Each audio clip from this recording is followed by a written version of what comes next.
How to match rev downshift a motorcycle. Downshifting a motorcycle can be accomplished in several ways. First, you can simply pop it down a gear without using the clutch by putting a little pressure on the shifter and closing the throttle. This method is not particularly recommended as it is hard on the bike. Second, you can pull the clutch in, select the next gear, then let the clutch out slowly to smooth the transition.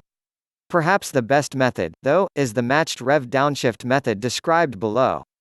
You will have to be used to using the front brake with only one or two fingers in order to downshift this way. It is best to use your index and middle fingers to brake while keeping your ring and pinky fingers on the throttle. After you begin braking, pull in the clutch and select the next gear like you would normally. Here is the tricky part. Still holding the clutch in, use the palm of your hand and/or your ring and pinky fingers to rev the engine slightly. Remember to keep braking smoothly with your index and middle fingers. When the engine is revved up slightly, let the clutch back out to engage the next gear. The goal here is to match the revolutions of the engine to what they need to be to travel the same speed in the lower gear.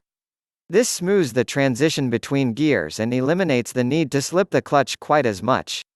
4. If the bike jerks forward when you let the clutch out, the engine was turning too fast. Don't rev it as much next time. If the bike rapidly slows, the engine wasn't turning fast enough, so you need to rev it more before releasing the clutch. Repeat each time you shift down a gear.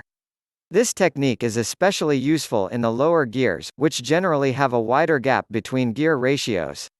Tips. Practice makes perfect. If you don't get this right away, keep trying, eventually it becomes second nature. If you are just learning to ride, I would recommend learning to brake with two fingers, but not worrying about this method of downshifting until you are more comfortable on the bike. Warnings.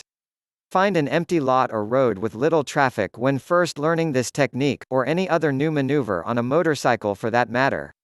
Do not practice shifting techniques while turning. If you cause the bike to jerk during the shift, you could throw yourself out of balance and potentially crash. It's best to practice while going straight and level.